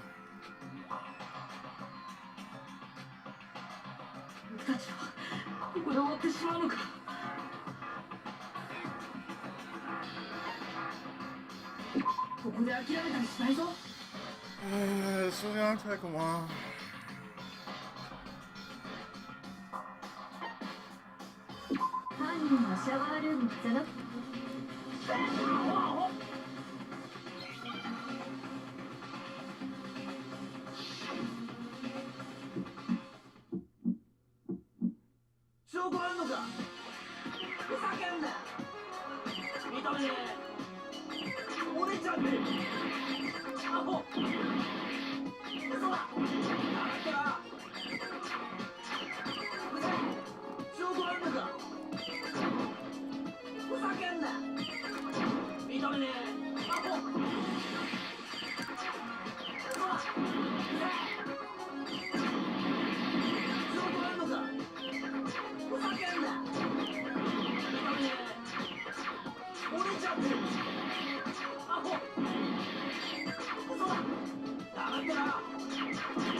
I got you!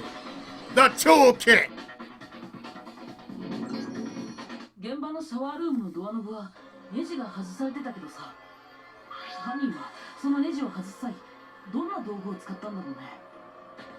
ネジを外すって言ったらドライバーだろ。だったら配られた工具セットの中にあったべ。あれを使ったんでしょうな。他に工具などありませんでしたし。だけど僕の部屋にあった工具セットには使われた形跡なんてなかったんだ。犯人は現場を苗木君の部屋ではなく舞園君の部屋だと思い込んでいたはずだからな。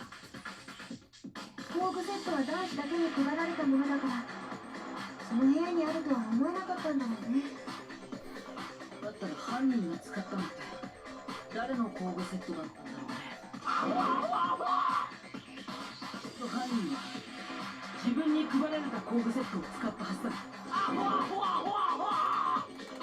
That's all I can say now. 君の工具セットを見せてもらえないかな。もし僕の考えが合っていれば、その工具セットのドライバーには使用された痕跡が残っているはずなんだ。もし別の用途で使ったというなら、どこでどんな使い方をしたのか説明してもらおう。先に言っておくけど、なくしたなんて言い訳はなしよ。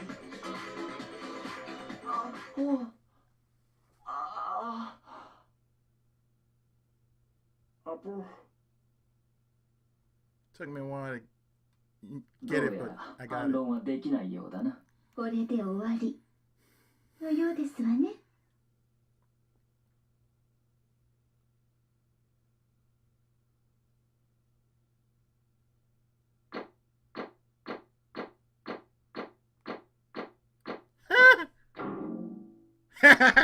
Still, after all that, I don't care. I won.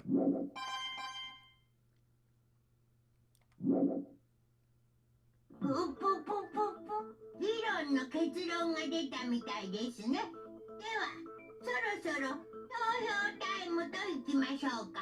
お前らお手元のスイッチで投票してください。あ、念のために言っとくけど、必ず誰かに投票するようにしてくださいね。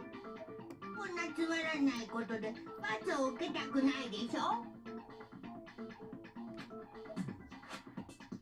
い、では張り切ってまいりますよ。投票の結果、プロとなるのは誰か。その答えは正解なのか不正解なのか。さあ、どうなんでしょう。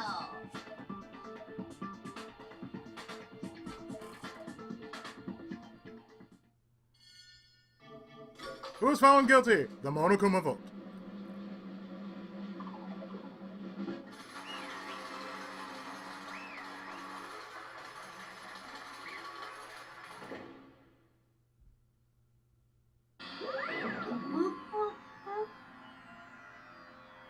Uh-oh, looks like you got it right on the money. The black in this case, the one that kissed Sayaka, was none other than Leon Kuwata.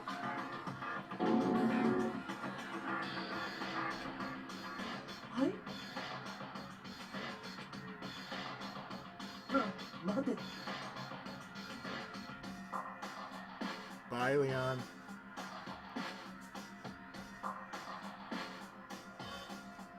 The anti-40 warrior. The anti-40 warrior, yes. Leon is the anti-40 warrior. Leon, did you really kill Sayaka? I don't believe it.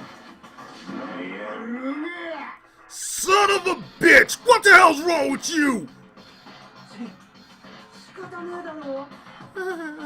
I didn't have a choice. It was kill or be killed. That's why I killed her first. None of you are any different. What wrong just happened? You be the one standing here. There's a complete chance I wound up like this.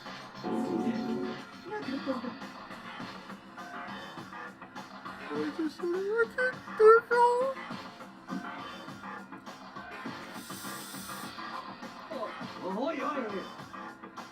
Hey, come on! You just expect me to just accept my death? Everything's become clear. The decision we made was right after all. But when I think about that, honestly, I'd be better off if we'd been wrong.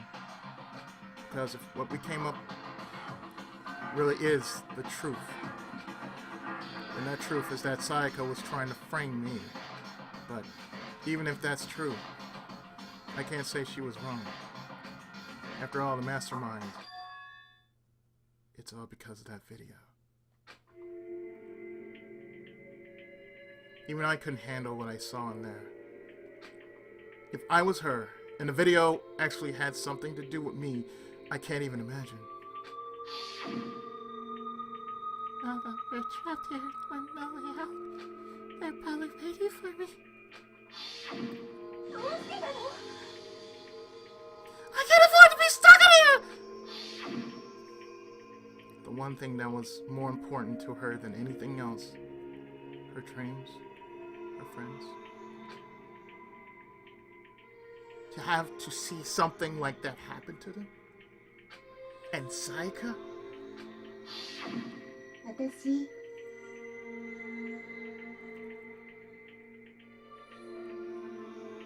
What she said. I did whatever it took to reach that dream. I mean it, even if some things that weren't so pleasant. And that's why Sayaka, for the friends that meant so much to her, that's why she betrayed me. So, when she said, 大義君だけは何があってもずっと私の味方でいて。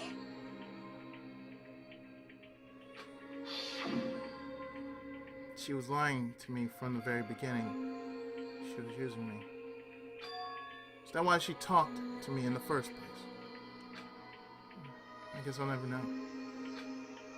Because there's nothing I can do to ask her what she was thinking. Once you're dead, that's that. Ah, the intimidation must be terrifying, huh? I mean, to try and kill someone just because of those relationships. Okie dokie. She seems so nice and everything on the outside, but inside she's sitting in the pure madness. What'd you say? I understand, really I do. Yep. You're in under this bad taste of Sayaka's betrayal, right? Compassion, intimacy, love. The stronger those feelings, the stronger the despair when they collapse. Stop screwing with us! This is all your fault! Sayaka being forced to do something like that. All of it. Everything! It's all your fault! Suddenly in a frenzy, I lunged at Monokuma. But やめておきなさい。 as angry as it was, Kyoko latched onto my arm without hesitation. Her grip was like iron. Strong enough, I was sure it was to leave a bruise. 落ち着いて。 If you really want to make her enemies pay for what they've done, you need to let go. For now. Damn it! Okie dokie. That was a close one. I thought for sure you were going to give me a good whooping. Just barely avoided punishment, you did. Now then, since you so magnificently revealed the identity of the killer during the glass trial, the Black and Leo Kawada will receive his punishment. Oh boy! お仕置きって Punishment? 処刑 You mean execution? ちょっと待ってくれよ Nope. I didn't have the choice. I had to kill her. そうだ Yeah, that's it. I was just protecting myself in the heat of the moment. It was self-defense. よろしいですか？ How exactly was it self-defense? うん。 When you forced your way into the bathroom, or did you not use your very own toolkit? After she took herself in the bathroom, you went out of your way, got back to your own room. Then you came all the way back, broke into the bathroom, and killed her in my room. お分かりですか？ You had any number of chances to stop what you were doing, but you chose not to. Is it not because you had an unclouded intent to commit murder? だから That's the... Stop it. I've had enough of this. アナン、 Oh? Are you sure? You were close to her than anyone, were you not? He killed your precious Sayaka, do you understand? I can't say Leon is solely to blame. Of course, I don't plan on blaming Sayaka either.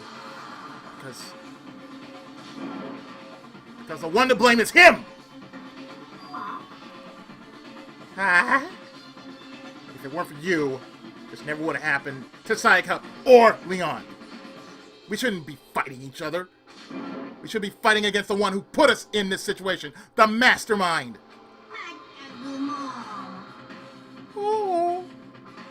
breaking your sense of justice. あのね Well, it just so happens there's nothing more unethical than an unwavering sense of justice. After all, it's people that, with that sort of mentality, that perpetrate war all over the world. And is that the kind of justice that's awakened within you? Just shut up! Okay, well, I'm only... Let's hurry up and get to what everyone's been waiting for. The punishment! I'm begging you, please don't do this! No more begging, no more excuses. You must pay the penalty for breaking the rules. Society demands it. やめてくれスペシャルなお仕置きを用意しました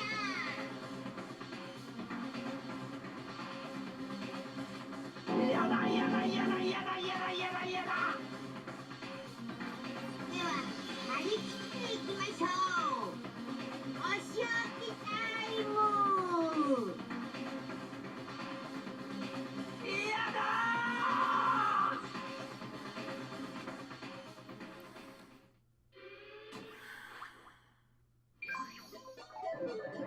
Game over. Leon has been found guilty. Time for the punishment.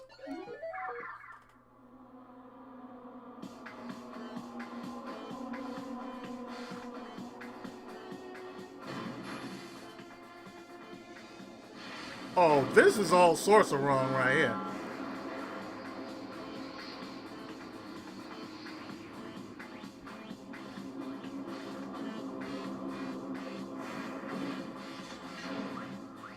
Well, guess what?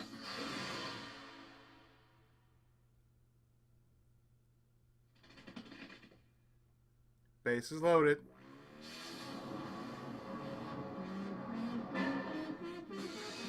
The 1,000 blows!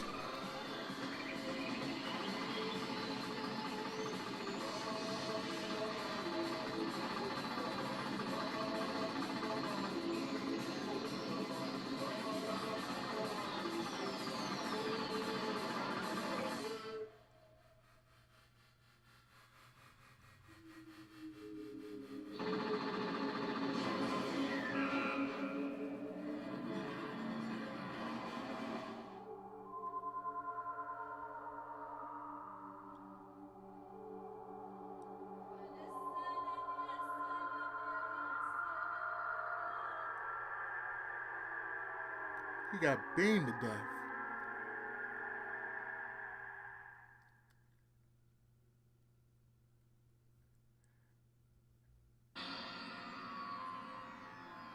What we saw, that was the true face of despair. I mean, if we can't call it that, what else could we call it? エクストリーム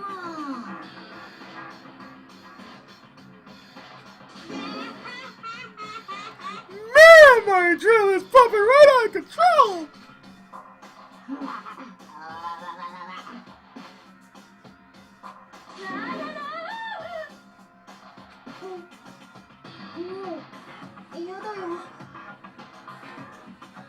Do I really have to keep doing this? I just can't take it. Oh, hey, if you don't like it. All you gotta do is swear to cut all ties with the outside world, except living here forever. But that's all.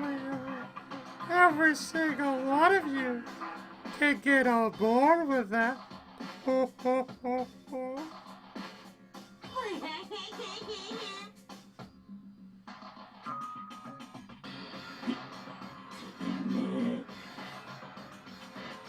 Man, fuck you. Why the fuck are you doing all this evil shit to us? なんだよ Evil? You mean sound like I'm some dark, awful, secrecy, society type of guy. Or in this case, a dark, awful, secret society type of bear.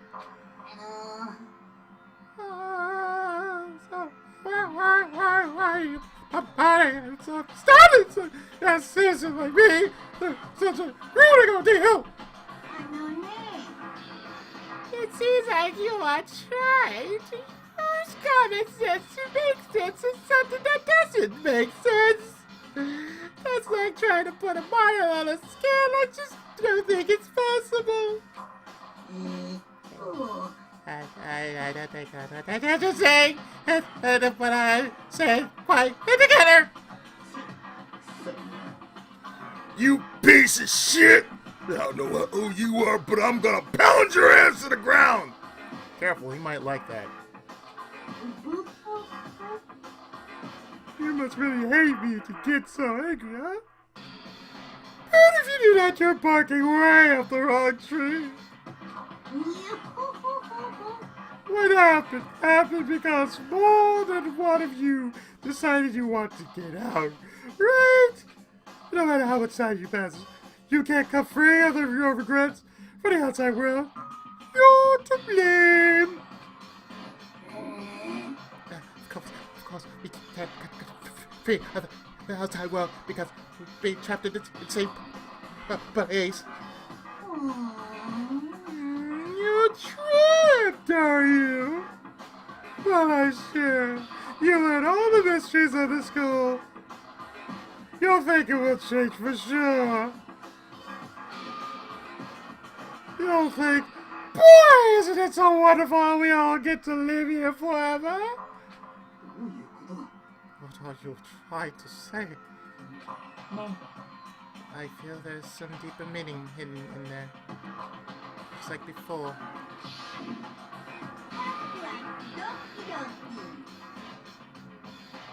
Anyway, let's get to the Blackhead's punishment. That's what everyone's waiting for after all. You say everyone.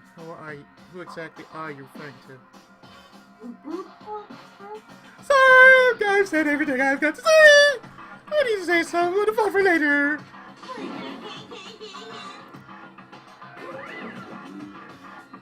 Just like that, he was gone. He left us there, overwhelmed by a nightmare turned reality.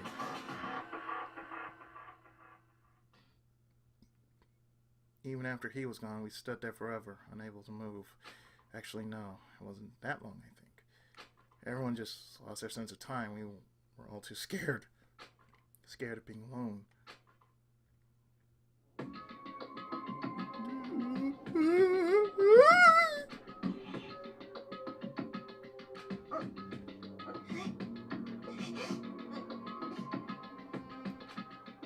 No one even tried to speak. Their faces were stone, voices dead. But it was in that moment. Makoto, can I talk to you for a second? She moved in close and whispered into my ear. Before we head back, there's something I want to talk to you about. It's about Sayaka, isn't it?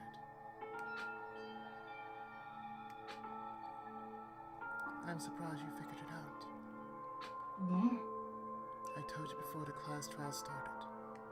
You had to figure out the mystery of this case yourself. You wanted me to realize how Sayaka betrayed me by myself, didn't you? The thought never even crossed my mind to feel like such a fool, becoming such an easy target like that. I've been through that. Sayaka meant to double-cross you. That's a fact that you can never change.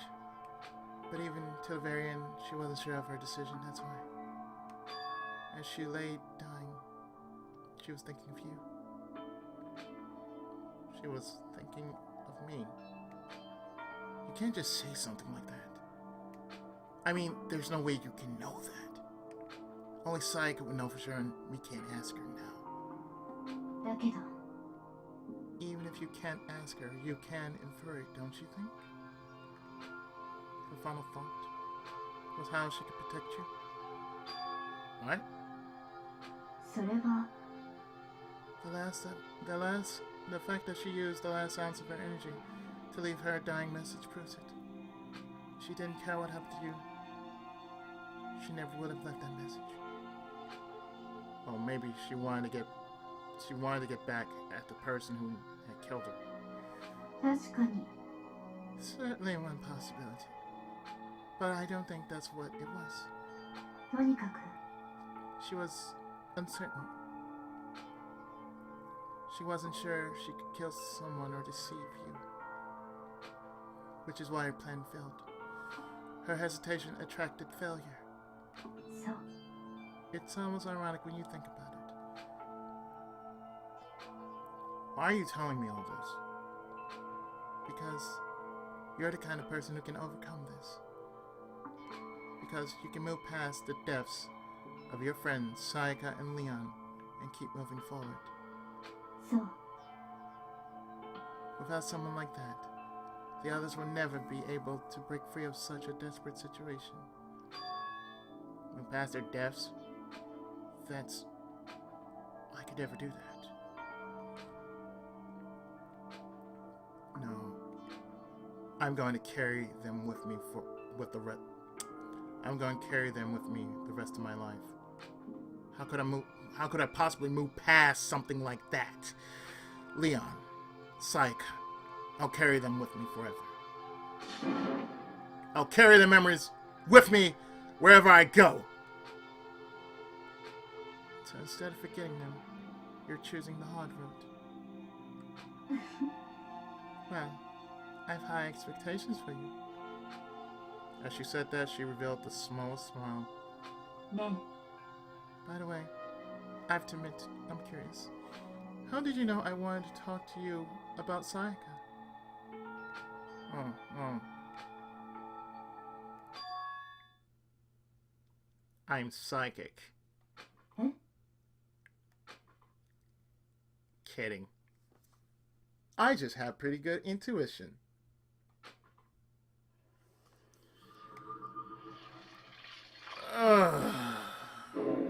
The end. Thank you.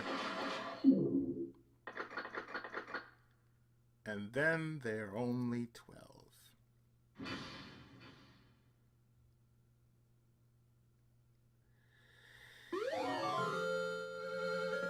And I got the despair bat present.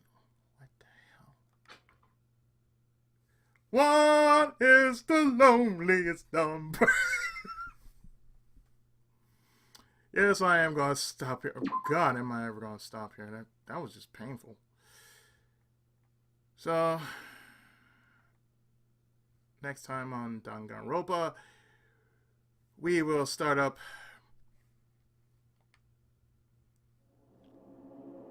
Chapter 2. So stay tuned. More on Danganronpa right after this.